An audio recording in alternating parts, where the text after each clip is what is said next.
12 ज्योतिर्लिंगों में से 7वां ज्योतिर्लिंग काशी विश्वनाथ है।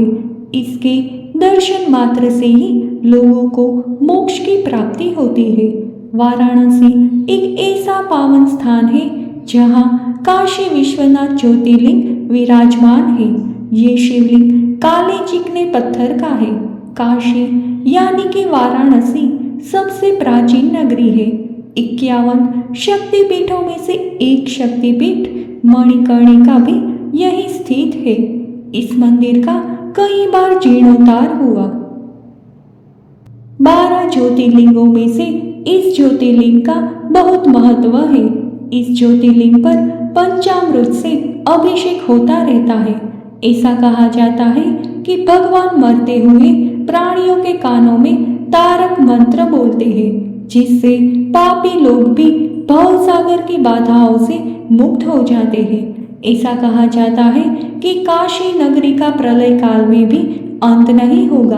प्रलय काल के समय भगवान शिव जी काशी नगरी को अपने त्रिशूल पर धारण कर लेंगे। भगवान शिव जी को विश्वेश्वर और विश्वनाथ नाम से भी पुकारा जाता है।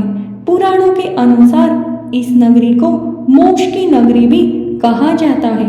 सावन के महीने में भगवान शिव जी के ज्योतिर्लिंग के दर्शन करने का विशेष महत्व है।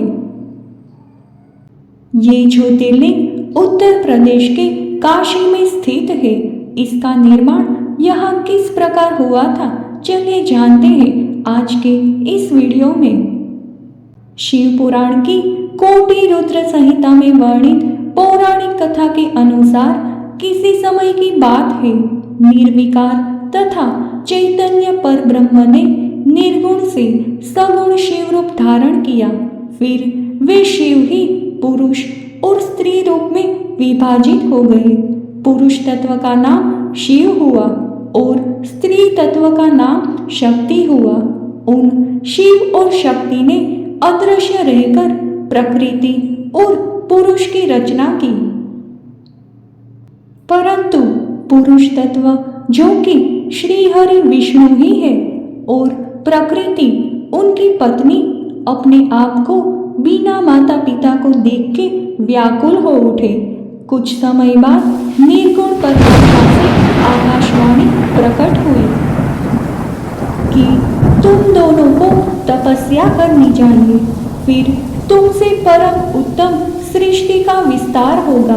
प्रकृति और पुरुष को तपस्या के लिए कोई स्थान नहीं मिल रहा था। उन्होंने भगवान शिव से प्रार्थना की। तब निर्गुण शिव ने तेज से 5 कोश लंबे चौड़े पंचक्रोशी नामक सुंदर नगर का निर्माण किया। वह नगर आकाश में स्थित हो गया। फिर श्री हरि ने कई वर्षों तक सृष्टि की कामना से भगवान शिव का ध्यान किया। इतने परिश्रम के कारण उनके शरीर से श्वेत जल की धाराएं प्रकट हुई, जिससे सारा शून्य आकाश व्याप्त हो गया। ये देखकर पुरुष तत्व श्री हरि आश्चर्यचकित रह गए और इस अद्भुत दृश्य को देखकर जब विष्णु जी ने आश्चर्य से सिर हिलाया तो उनके कान से एक मणि वहां गिर गई, जिससे उस जगह का नाम मणिकर्णिका पड़ गया। जब इस श्वेत जल में पंचक्रोशी नगरी डूबने लगी तब निर्गुण शिव ने शीघ्र ही उसे अपने त्रिशूल पे धारण कर लिया। फिर विष्णु अपनी पत्नी के संग वहीं शयनरत रहे। यहीं उनकी नाभि से भगवान ब्रह्मा का जन्म हुआ। ब्रह्मादेव ने भगवान शिव की आज्ञा से अद्भुत सृष्टि का निर्माण शुरू कर दिया। फिर भगवान शिव ने ये सोचा कि ब्रह्मांड के भीतर कर्मपाश में बंधे हुए प्राणी मुझे कैसे प्राप्त कर सकेंगे। इसीलिए पंचक्रोशी को इस जगत में छोड़ा। यहाँ स्वयं परमात्मा ने अविमुक्त लिंग की स्थापना की है। जब ब्रह्मा जी का एक दिन पूरा होने पर सारे जगत में प्रलय हो जाती है तब भी काशी नगरी का नाश नहीं होता है। प्रलय काल में शिव जी उसे अपने त्रिशूल पे धारण कर लेते हैं। तो इस प्रकार हुआ था विश्वेश्वर ज्योतिर्लिंग का जन्म।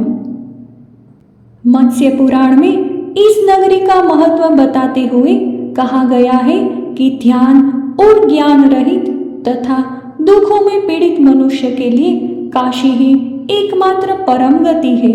इसे अविमुक्त क्षेत्र भी कहा जाता है। इस परम पवित्र नगरी के उत्तर की तरफ ओंकार खंड, दक्षिण में केदार खंड और बीच में विश्वेश्वर खंड है। प्रसिद्ध विश्वेश्वर ज्योतिर्लिंग इसी खंड में अवस्थित है। पुराणों में इस ज्योतिर्लिंग के संबंध में एक और पौराणिक कथा बताई गई है। भगवान शंकर पार्वती जी से विवाह के बाद कैलाश पर्वत पर रह रहे थे, लेकिन वहां पिता के घर में ही विवाहित जीवन बिताने में पार्वती जी को अच्छा नहीं लगता था। उन्होंने भगवान शिव से कहा कि आप मुझे अपने घर ले चलिए, यहाँ रहना मुझे अच्छा नहीं लगता। सारी लड़कियां शादी के बाद अपने पति के घर जाती है, मुझे पिता के घर में ही रहना पड़ रहा है। भगवान शिव ने उनकी ये बात स्वीकार कर ली। वे माता पार्वती जी को साथ लेकर अपनी पवित्र नगरी काशी में आ गए। यहाँ आकर वे विश्वेश्वर ज्योतिर्लिंग के रूप में स्थापित हो गए। शास्त्रों में इस ज्योतिर्लिंग की महिमा का वर्णन मिलता है। इस ज्योतिर्लिंग के दर्शन पूजन द्वारा मनुष्य समस्त पापों तत्वों से छुटकारा पा जाता है।